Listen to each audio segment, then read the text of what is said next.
Selamat pagi, Raki. Selamat pagi, Pak Selamat Iwan pagi. dan teman-teman semua kelompok pencapir yang terhormat. Hari ini kita cuma berdua saja, gak apa-apa lah ya, biar semakin intim. Sayangnya salah satu rekan kita, Edwin, lagi dalam perjalanan. Semoga selamat sampai di tujuan. Nah, kita mau bahas beberapa hal hari ini. Dan mungkin berhubungan dengan perjalanan juga sih sebetulnya. Kalau di perjalanan, itu kan biasa kita bawa dompet segala macam gitu ya. Dan hal yang paling kita takutin adalah, kalau misalkan di perjalanan dompetnya hilang, itu horor kan sebetulnya. Kalau misalkan, ya orang suka bilang sih bahwa oh nggak apa-apa dompet hilang, yang penting handphone masih ada kan ya gitu. Cuman kalau menurut Ya, gue, kalau dompet hilang itu masalahnya adalah terkait dengan administrasi kependudukan sih. KTP hilang, SIM hilang gitu ya. Itu repot banget ngurusnya. lebih berat daripada kehilangan uangnya ya, kayaknya Iya ya, benar, buat benar. sebagian orang. Uang bisa dicari, ya KTP juga bisa dicari, dicetak ulang sih. Cuman satu hal yang berhubungan dengan KTP hilang, gue waktu itu pernah hilang KTP. Akhirnya bisa di print ulang, tapi itu pun berkat bahwa ibu mertua gue punya kedekatan dengan ini RT RW pegawai gitu ya. kecamatannya lah, RT RW-nya. Oh, luar biasa. Wah itu Ya, sekitar ya. 2 tahun gue bilang, aduh nggak punya KTP, gara-gara nggak diurus gitu. Nggak Nggak apa-apa, diurus. coba nanti diomongin deh sama orang kecamatan. Terus gue pikir, wah ini alhamdulillah gue dapat privilege karena ada jalannya lah ya. Cuman kalau misalkan yang Ah, lain-lain tuh, gimana caranya kalau misalkan KTP-nya hilang, repot banget kan ya. ya, ya, ya, ya. Benar. Lu pernah ada hilang pengalaman hilang SIM ataupun hilang dompet ataupun hilang KTP nggak? Ki? Nah, kebetulan ya gue nggak tahu kenapa, tapi memang alhamdulillah gue nggak pernah Luar sampai biasa. kehilangan. Alhamdulillah. Jadi belum pernah tuh ngalamin yang gituan. Kalau iya iya iya nggak pernah karena dari dulu tuh gue dari kecil ya saya Hmm. ingat gue tuh bokap nyokap gue tuh sangat-sangat hati-hati sama dokumen kependudukan. Jadi gue Ya, dididik dari kecil tuh lo harus sangat lindungi menjaga. ini, sangat menjaga. Jadi gue agak agak memang agak parno sih gue kayak kayak apa namanya dompet bukan masalah uangnya balik lagi tapi dompet yang isinya data kependudukan tuh selalu ada di samping gue lah Ya. even di dalam rumah ya. Hmm. Kalau gue dompet Gitu. nggak masalah, nggak ada uangnya karena memang tidak ada isinya.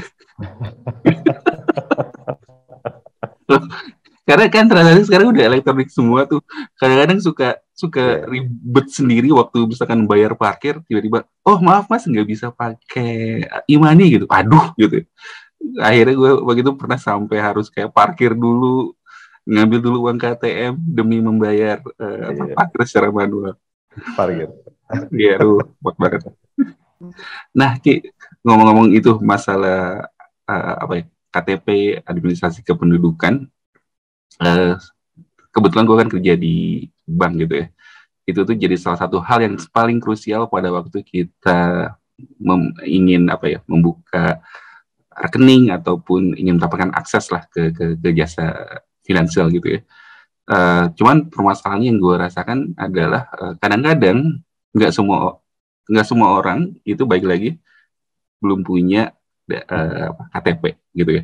Terus yang kedua adalah kadang-kadang KTP-nya sendiri pada waktu dicek itu datanya nggak reliable. Karena ini gue pernah ngalamin sendiri juga.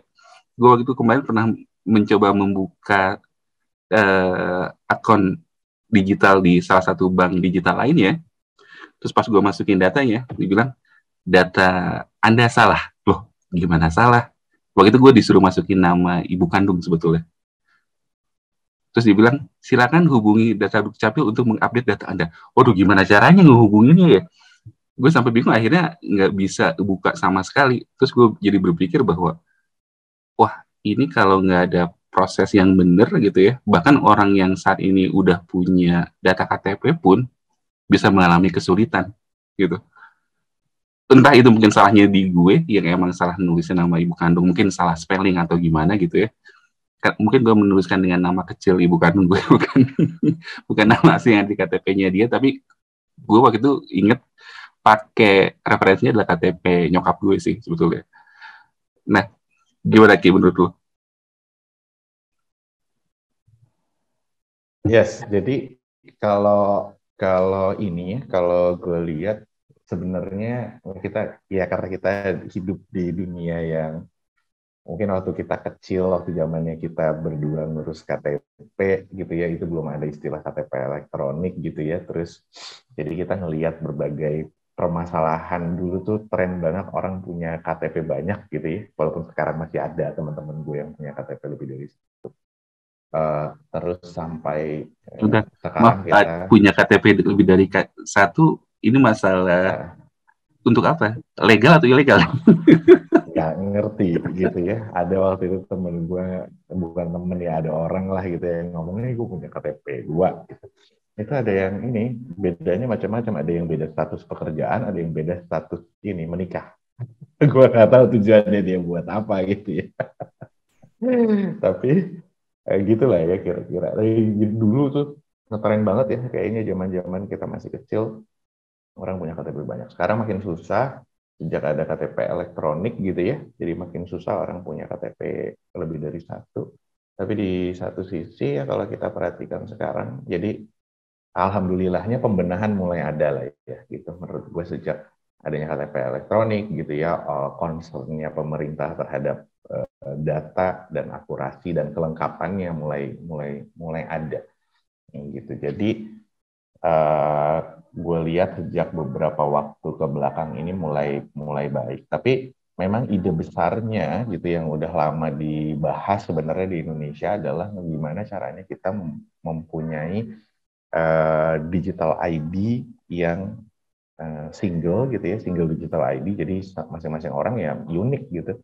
Dia punya digital ID yang unik gitu ya, walaupun maupun bentuk mau sekarang kan lagi isu juga KTP mau dalam bentuk handphone gitu ya, di handphone gitu. Jadi mau bentuknya elektronik ataupun dia ada kartunya gitu, tapi yang diupayakan sekarang adalah unik gitu. Dengan berbagai macam permasalahan yang ada gitu kira-kira Wan. Kalau menurut gue sih perkembangannya udah lumayan ya gitu sekarang ke sini. Gitu. Jadi KTP kita sekarang menurut lu udah elektronik atau belum? Kan namanya udah iKTP, elektronik KTP. Nah, Itu udah digital belum? sebenarnya menurut gua secara prinsip udah digital. Hmm. Kenapa? Karena udah ada database-nya sekarang. Ya, Jadi ya. kartu kita tuh sebenarnya nggak penting-penting amat kalau menurut pendapat gue.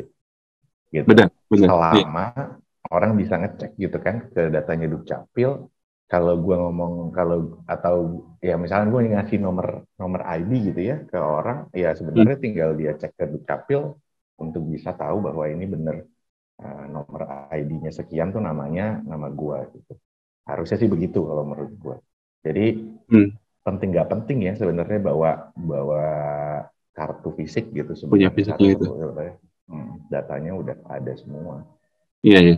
Tapi mungkin dengan persyaratan bahwa cara untuk mengakses dan mengeceknya pun itu bisa accessible kali ya untuk orang yang Nah, harus bisa melakukannya. iya betul, betul. Masalahnya kan itu sekarang. Jadi data itu siapa yang pegang, siapa yang bisa lakukan akses. Nah kemarin juga kebetulan Wan, gue tuh habis diskusi sama beberapa pihak lah. Di sana ada regulator, ada pemerintah gitu, dan juga ada pemerintah yang mengurusin KTP elektronik ini.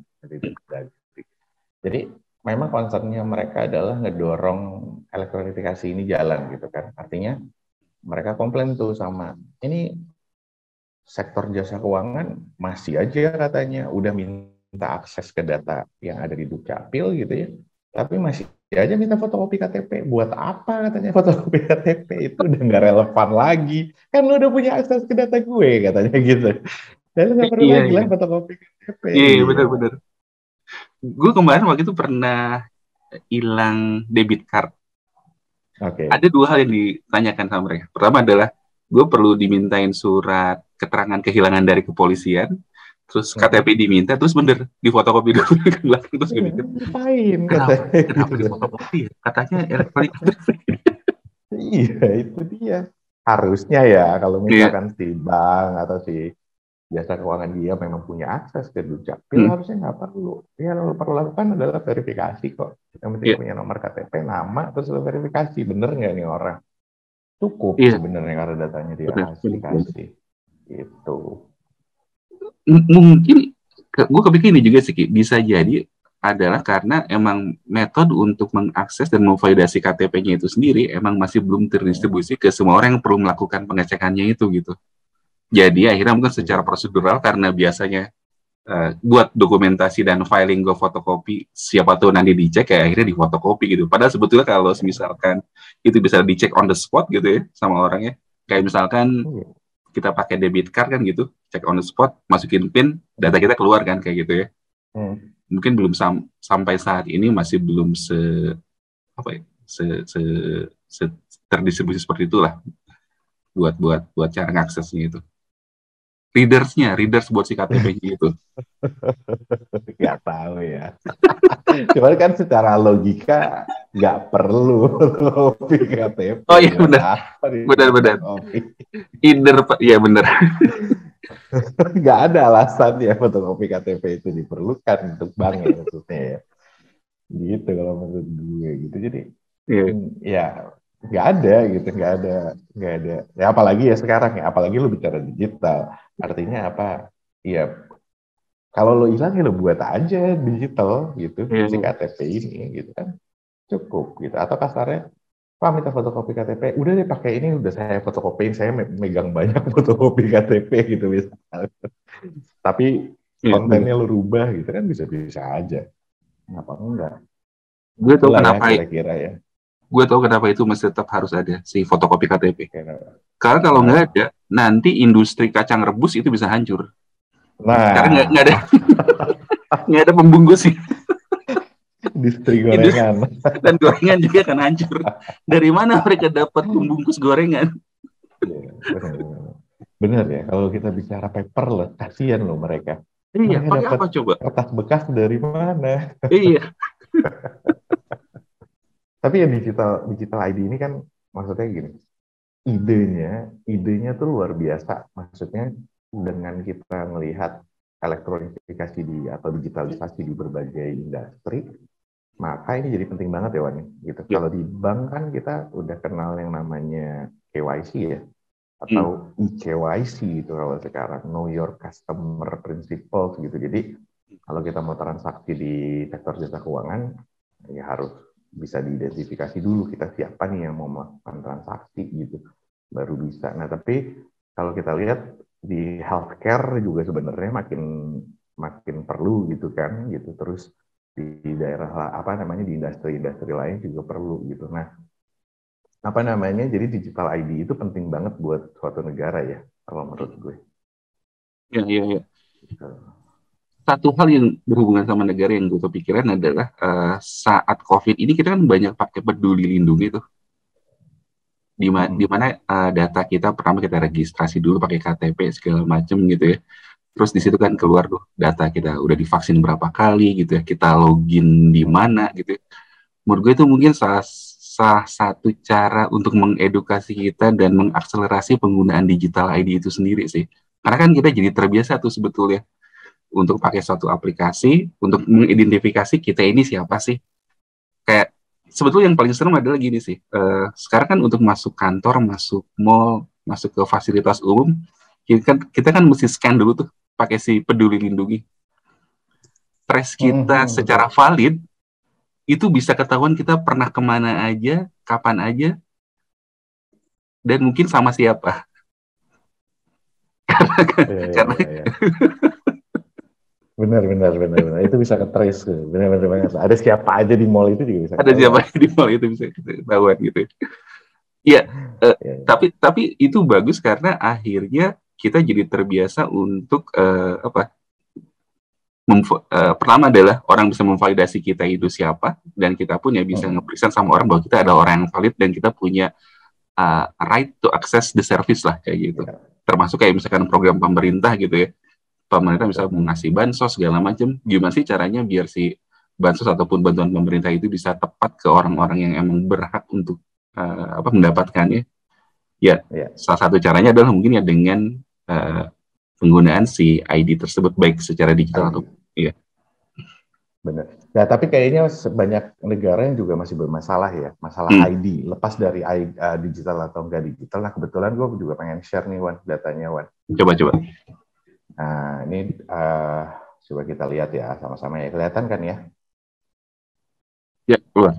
Nah, mungkin teman-teman yang dengerin dari Spotify, nanti kita sambil bantu Gak ada linknya cerita di itu ya. Gitu.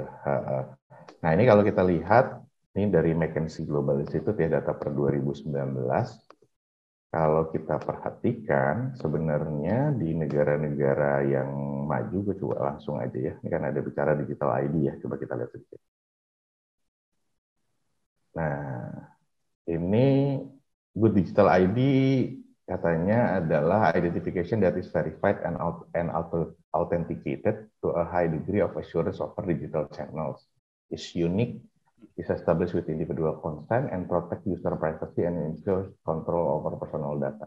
Jadi intinya ya dia bisa dipastikan bahwa dia itu memang unik gitu, orang yang sama gitu ya. Tapi tadi keamanannya juga terjaga. Kalau kita lihat di bumi ini gitu ya, 1 miliar orang tidak atau lack a legally recognized form of ID. Jadi 1 miliar orang tuh nggak punya ID di digital khususnya kayak ini ya. Kemudian di 3,2 miliar punya digital trail gitu ya. 3,4 miliar punya ID tapi nggak ada digital trailnya. Gitu. Ini kondisinya dunia di tahun 2019. Mungkin 2020 udah berubah ya. Pertanyaannya mengingat pandemi gitu. Tapi kita nggak apa-apa, kita lihat dulu di sini. Digital trail itu adalah jadi si digital ID-nya itu pernah dipakai untuk melakukan transaksi ataupun dipakai untuk melakukan verifikasi apapun kali ya. Kayaknya gitu, betul. Nah, coba kita lihat data dunia. Iwan, bentar Iwan, gue mau ngecas sebentar, mungkin Iwan bisa lihat dulu sebentar sambil ini bahas sedikit aja. Oke. Kalau dilihat dari nomor paling atas China tentulah ya sebagai negara yang paling dengan jumlah penduduk paling besar, mempunyai ID totalnya berapa nih Cina nih? 1,4 billion. Presentasinya mana sih? Nggak kelihatan. Presentasinya nggak kelihatan kayaknya. Cuman di data yang tadi kita lihat juga ya, nggak kelihatan di sini ya presentasinya. Tapi at least mungkin dari sini komposisinya bisa kelihatan sih. Hampir semua mana? Persentase covered. Oh, coverage ya. Enggak, tapi antara misalkan ID with trail ataupun with no trails, kalau di Cina hampir semuanya, mungkin boleh dibilang lebih dari 60% kali ya, ID-nya itu udah ada trailnya. Berarti ini pernah dipergunakan secara online untuk diverifikasi ataupun dilakukan bertransaksi. Karena kalau di negara-negara lain, si ID-nya itu biasanya nggak cuma buat bukan cuma store data ID tertentu aja, cuma bisa jadi terintegrasi dengan hal lain kayak misalkan pajak, terus mungkin bahkan ada e-money-nya, kayak misalkan di Malaysia tuh yang MyCard gitu. Terus jadi ada SIM-nya juga di situ, semuanya integrated dalam satu ID. Canggih sih sebetulnya kalau bisa kayak gitu. Dan mereka sangat ingin melakukan surveillance terhadap penduduk ini. Ya apa, yang penting beres. Iya, jadi dia kayaknya nggak ada ya, nggak ada yang no ID ya kalau di Cina ya, Wan ya. Iya, no. Dan di Amerika nih kalau kita lihat juga sama ya, dia 100%, artinya semua penduduk Amerika pasti punya ID. Ini gitu. Berarti hebat banget ya, di China tuh semua orang, semua single individual itu terregistrasi oleh pemerintah, diregistrasi oleh pemerintah. Satu, enggak, kalau dengan ini asumsinya. Dan dia dengan jumlah penduduk 1,4 miliar, gue sih ngebayangin gimana sih administrasi kependudukan orang Cina sebanyak itu. Luar biasa. Kita kan cuma fractionnya cuma 260, berarti cuma berapa? 1/6-nya ya? Iya.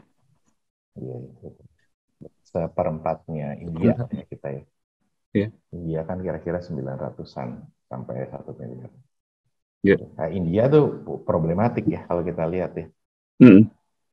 India tuh cukup besar yang tidak punya ID-nya, sementara ininya apa namanya yang nggak punya digital trail juga besar gitu. Itu juga aneh sebenarnya. Kenapa? Mengingat Iya. banyak sekali ahli-ahli teknologi yang asalnya dari India sebenarnya. Mm. Gitu. CEO perusahaan besar-besar di Amerika kan orang India semua ya. Nah, itu Microsoft, dia. Google, Twitter, siapa lagi tuh? Banyak deh. Itu dia. Iya. Itu dia yang ini apa namanya? Kayaknya mereka belajar dari negaranya yang problematik gitu ya, tapi dengan gitu dia banyak belajar gitu, walaupun tidak mungkin masih masalah dalam memperbaiki negaranya mereka sendiri gitu. Iya. Poin-poin dari Nah, negaranya dipindahkan untuk solusi di negara lain. iya benar. Nah, Indonesia sebenarnya juga lumayan ya. Bagus Lumayan sih dibanding sih. beberapa negara lain. Masih signifikan sih, ini kira-kira 8% kalau nggak salah ya, Wan, ya. Soalnya Mm-hmm. ini kalau kita lihat 92% sudah punya ID, which is Ya. gue rasa ya kalau kita komparasi dari tahun ke tahun ini pasti peningkatannya luar biasa. Karena Mm. mengingat mungkin 10 tahun ke belakang nggak mungkin kita sebagus ini gitu. Kita bermasalah banget lah masalah ID atau KTP gitu. Tapi ini kayaknya bagus di tahun 2019 gitu ya, 8%. Bahkan kalau gue nggak salah di tahun 2020 atau 2021 ini turun lagi sampai ke 1% datanya dari si kependudukan. Itu Mm-hmm. artinya masih dilakukan upaya-upaya sama pemerintah untuk bikin semua orang punya KTP atau punya NIK ya. Gitu. Nah, terus di negara lain mah parah-parah ya kalau kita lihat ya. Pakistan, Nigeria, Bangladesh ini cukup tinggi. Ethiopia ya wajar ya karena mereka negara-negara yang banyak konflik gitu. Tapi Paling kalau sedih kita lihat Nigeria ya kalau dilihat dari sini ya jumlah yang Nigeria identityless gitu ya. Berapa cuma ya 28% yang coverage-nya dengan jumlah ya penduduk gue 196 juta. kasihan ya. Hmm. Dan ya bermasalah banget lah pasti. Itu Terus iya. Hmm. gitu. Jadi lumayan kalau kita lihat Thailand, Thailand malah bagus ya. Hmm. Thailand 100% udah punya ID, Inggris juga 100% gitu, terus Singapura nggak kelihatan, Singapura sih kayaknya sih pasti 100% ya, nggak mungkin enggak. Dia di bawah kali. Gitu, Soalnya penduduknya kan cuma dikit. benar. Uzbek, Ya masih banyak banget ya kalau kita lihat negara-negara yang Peru itu bermasalah gitu ya 100% tuh. ID. Sri Lanka cukup bagus, Romania 100%. Oh, kecil banget ini. Tapi mungkin bisa disimpulkan dari si grafik ini menunjukkan semakin komplit coverage, semakin bagus administrasi kependudukan, dan kalau Ya, semakin ada digital trade, semakin banyak fungsi ataupun ya banyak fungsi dari si digital ID itu dipergunakan dalam kehidupan sehari-hari lah gitu ya. pastinya. Ya. Gitu. Nah, ya ini apa namanya menarik ya. Tapi kalau kita lihat kan problemnya Indonesia juga karena geografis kita yang juga cukup kompleks ya. Iya, iya. Ya pasti itu jadi apa kendala utama atau tantangan utamanya Hmm. Indonesia. Tapi di sisi lain ya nggak bisa walaupun apapun ininya ya, apapun tantangannya ya sebagai negara memang kita harus harus bisa menyelesaikan masalah ini Ya, sih gitu menurut gue, karena kalau nggak selesai masalah ekonomi kita, sosial kita gitu. benar, Karena benar. kalau kalau ngobrol-ngobrol sama beberapa orang ya, waktu itu saya nggak bisa bicara sumbernya, tapi kayak masalah bansos gitu ya, jadi masalah-masalah sosial kita itu juga susah untuk dilakukan dengan lengkap dan akurat karena data kita juga memang masih terkendala gitu. Jadi Hmm. mungkin ya dari 8% tadi ya yang nggak punya ID ya mungkin itu isinya orang-orang nggak mampu gitu. Ya. Jadi mau distribusi ke mereka juga susah gitu, nggak bisa keidentifikasi mereka di mana. Gitu. Hmm. Nah, jadi masalah besarnya adalah sebenarnya masalah data ya, bahwa kita pengelolaan data kita memang masih banyak Benar. sekali yang harus dibenerin Hmm. gitu. Itu Ada sih kalau ada menurut satu gue. isu yang paling gede di Indonesia kalau datanya itu berantakan. Apa tuh? Data pemilu untuk pemilu bisa polemik. Bisa misalkan nih Benar. ada datanya yang double, misalkan ataupun Hmm. hak dari orang yang punya ID kayak gimana sih akhirnya kayak itu. Hmm. Terus apa ada penggelembungan data kayak gimana karena nggak bisa divalidasi gitu ya. Nah kalau misalkan kita punya data kependudukan yang bagus harusnya ini nggak masalah sih. Gue kepikiran adalah kenapa ya kalau misalkan ada reader elektronik harusnya kita nggak perlu repot banget untuk memverifikasi KTP kita kan ya. Kita cukup Iya. datang ke booth pemilu, validasi data KTP, udah gitu ya. Ya, karena gini memang masalahnya, Wan. Kalau menurut Hmm. gue ya, masing-masing instansi atau masing-masing lembaga itu saling tidak percaya satu sama lain terhadap data yang dipunya. Karena sama-sama tahu kalau semua datanya berantakan. Gitu. Kalau Jadi, itu bagus, skeptis satu sama lain. iya. Cuman sebenarnya kalau gue kemarin ngomong sama salah satu teman yang kerja di bank besar ya, itu Hmm. dia bilang gitu. Ya gimana nih datanya nggak bener, masa namanya Siti gitu ya, tapi ininya apa jenis kelaminnya laki-laki gitu. Laki-laki, iya, iya. Terus jadi itu kan salah, itu pasti perempuan. Loh enggak, menurut gue lo yang salah. Kalau si Siti di data kependudukan dia kelaminnya laki-laki, ya lo harus terima kalau dia laki-laki, lo bilang. Kalau nggak Iya, gitu nggak akan pernah bener datanya, Wan. iya. One single of truth-nya tetap harus dari si Dukcapil. Yes. Jadi lo harus benar-benar percaya 100%, walaupun itu salah datanya. Kalau misalkan si Siti komplain, Pak, saya perempuan, saya bisa tunjukin kalau saya perempuan. Oke, saya nggak peduli sama kelaminnya Anda kan sebenarnya gitu ya. Hmm. Kalau lo pengen benerin kelamin lo datang ke Dukcapil sana, benerin kelamin lo di Dukcapil. Nggak Bukan benerin di kelamin lu di perusahaan. Dukcapil dong. Membenarkan Atau data. ke dokter, ke dokter dulu gitu, baru ke Dukcapil. Terserah lo deh, gitu gimana. Cuman kan kalau nggak bisa lo lakukan koreksi itu di belakang. Lo harus Betul. koreksi itu dari sumber data dong. Jadi Nah ini kan makin sama asinkron kayak, ya. iya, ini kan sebenarnya adalah sistem. Jadi lu nggak bisa koreksi data di belakang. Jadi Iya. menurut gua, teman-teman yang ada di industri, kalau kita semua atau secara aturan kita percaya bahwa data-data Dukcapil itu adalah the single truth, Hmm. ya pakai apa adanya. Hmm. Kalaupun itu salah, misalkan ya ada orang bilang, Pak, ini data Dukcapil saya salah. Saya ulang tahunnya harusnya bulan Desember, tapi di sana tercatat bulan Juli. Ingat nggak? Ada kasus Hmm. orang-orang Iya. yang nggak punya data tanggal lahir, Iya. semua ditaruh di tanggal 1 Juli. Lupa tahunnya tahun berapa.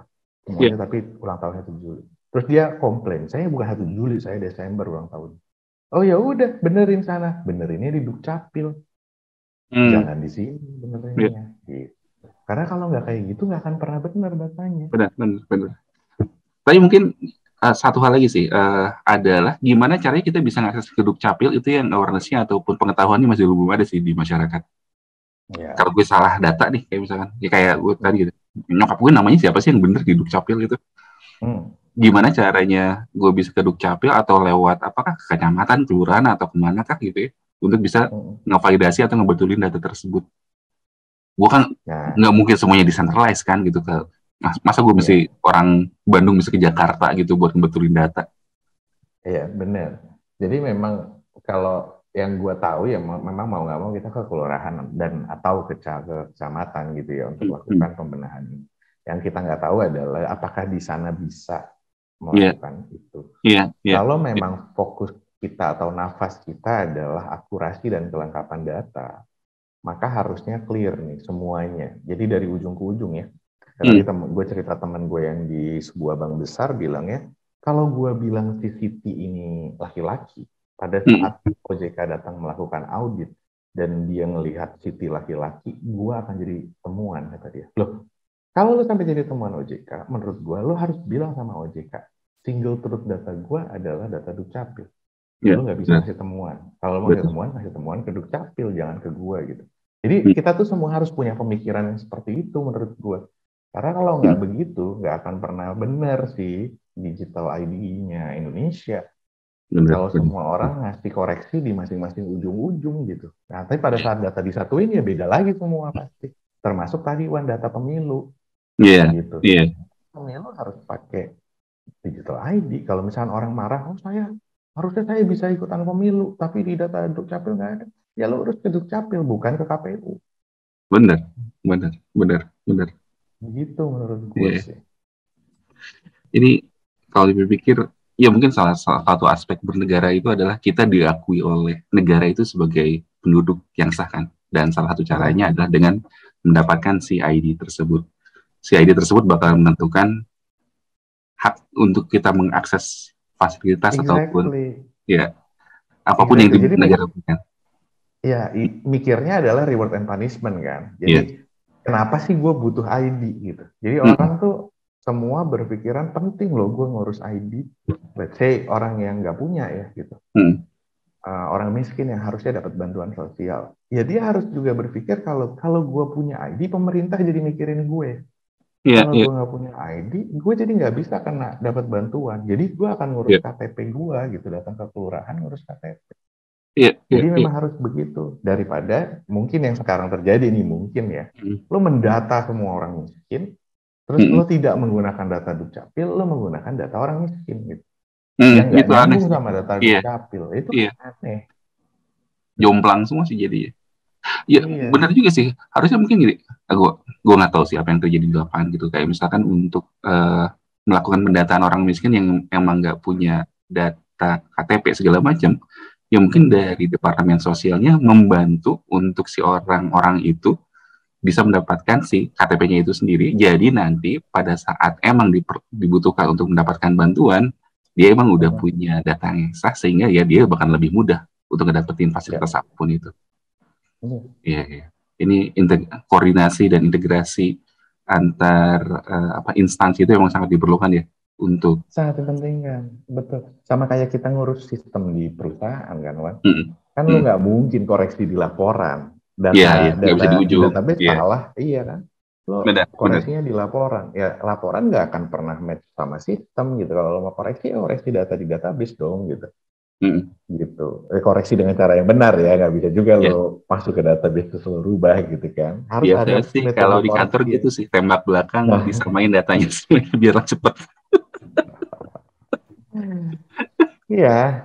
Iya, Jadi ya ini sebenarnya ya, ini kan masalah klasik ya Wan. Kita IT iya. auditor udah jadi IT auditor cukup lama. Temuan kita ya masalah data nggak sinkron, kemudian Mm, temuan kita masalah akses ke database langsung gitu. iya, Ya kan, dan ini kita bicara skalanya negara skala tinggi. gitu.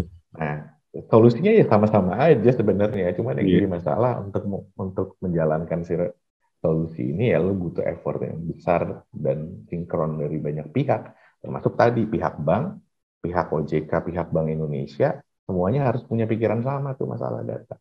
Hmm. Jadi yang namanya tadi single truth, Tinggal edit, tinggal source of single truth ya. identity, single source of truth itu ya benar-benar harus jadi nafasnya semua orang gitu. Terus nggak boleh tuh ada di ujung bilang, ini data Dukcapil nggak benar. Nggak usah lo pikirin, kan urusan lo itu urusan Dukcapil gitu. Lo pakai Oh, aja datanya, terima. Mau salah mau benar. Kalau nggak iya, mungkin benar. iya, iya. Itu sih menurut Biarkanlah gue. semua masalah data menjadi masalahnya Dukcapil ya. Tidak Iya, usah kalau semua enggak, orang ngurusin masalah data. iya, benar. Kalau enggak nggak akan pernah benar. Benar, benar, Itu benar. sih kalau menurut pendapat gua melihat beberapa kekeosan yang ada. Tadi kan sebelum mulai Ya. juga Iwan cerita masalah ada data duplikat dan segala macam. Ya nggak apa-apa menurut gue sih. Balikin lagi aja gitu bahwa atau misalkan ya kasar-kasarnya. Oke, lo nggak bisa buka akun di tempat gue gitu. Kenapa? Karena uh, lo nggak bisa gue verifikasi gitu Hmm. ya. Gimana caranya verifikasi? Misalkan kita juga mungkin bisa bantu kasih jawaban. Oh, caranya lo bisa terverifikasi di data gue adalah udah bener lo kasih gue informasi bahwa lo sudah ngurus, gue akan cek lagi ke datanya di data. Hmm. Kan gitu ya. Jadi Ya, orang ngoreksi data di level sana gitu. Itu ya, sih ya. menurut gue Wan Benar, yang benar, benar, salah satu cara benerin datanya. benar, benar. Ini diskusi yang sangat menarik karena implikasinya sangat rumit dan sangat dirasakan ke dalam kehidupan kita sehari-hari. Baik lagi, ID itu sangat penting karena itu bakalan menentukan rights kita ataupun hak kita untuk akses ke ekonomi, sosial, politik segala macam gitu ya. Sehingga kalau misalkan kita nggak punya ID yang benar, ya kita sebagai warga negara bisa jadi tidak mendapatkan hak yang selayaknya gitu. Dan poin kedua mungkin tadi masalah single source of truth dari si datanya itu sendiri ya. Ya kita tahu bahwa dari dulu emang agak sedikit problematik dari mulai iktp segala macam, tapi ya kita lihat sebetulnya semuanya evolving sekarang kan, semua pihak mulai sangat menyadari pentingnya si ID tersebut, karena pemakaiannya itu sangat berguna untuk memverifikasi orang-orang gitu ya. Dan masalah mekanisme gimana sih caranya untuk membetulkan atau memvalidasi dan menjaga integritas dari si data itu sangat penting. Kalau kata Raki, intinya adalah yang punya data dalam hal ini Dukcapil adalah yang harusnya yang paling bertanggung jawab untuk menjaga dan memaintain dan memastikan bahwa datanya itu valid. Jadi siapapun penggunanya, balikin semuanya ke Dukcapil. Iya, benar. Luar biasa. Ini DBA kita adalah Dukcapil gitu kan? Kita ada Dukcapil, betul. Mungkin nanti kita bikin policy memo gitu ya, kita kirim ke Dukcapil, mungkin nanti plus mekanisme integrasinya. Ya, tapi orang Dukcapil pun ngomong hal yang sama kok. Maksud gue mereka pemahamannya tuh juga tinggi di situ, karena memang udah banyak nemuin masalah ya. Jadi dia komplain sekali masalah orang fotokopi KTP tadi, nggak ada gunanya. Apa gitu. Jadi terus yang masalah koreksi data gitu mereka paham betul sebenarnya dari sisi Dukcapil. Tapi memang effortnya kan harus besar ya, maksudnya ke edukasi masyarakat lah. Kita edukasi industri, edukasi masyarakat, bahkan mungkin edukasi regulator. Kalau kasus-kasus yang tadi gitu. Benar. Gitu kan kalau menurut gue. Karena iktp I-nya adalah Epson katanya. Print di fotokopi. Halo. Oke. Diskusi sangat menarik di pagi ini. Tidak terlalu berat, tidak terlalu ringan, tapi sangat relate dengan kehidupan kita sehari-hari. Semoga ada manfaat yang bisa kita ambil dari diskusi hari ini. Minggu depan kita bahas lagi. Jadi kalau misalkan teman-teman mungkin ada pengalaman ataupun hal-hal yang berkaitan dengan penggunaan KTP, kesulitan ataupun manfaat yang dirasakan ya, silakan nanti bisa share di kolom komen. Nanti kita bahas, kita diskusikan lagi. Oke. Dan kalau datanya salah, datanglah ke kelurahan ya. Ke kelurahan ya. Bang, jangan salah, bukan ke bank, ke kelurahan ya benar. Tapi saya nggak tahu kelurahannya di mana, gampangan ke cabang bank. Aduh, baiklah. Selamat pagi kepada kelompok Becapir semua. Sampai jumpa lagi minggu depan. Sampai ketemu. Bye. Sampai ketemu. Gue end dulu ya. Ini berarti. Gimana sih? Ya. End nanti ke stop record. Stop record dulu.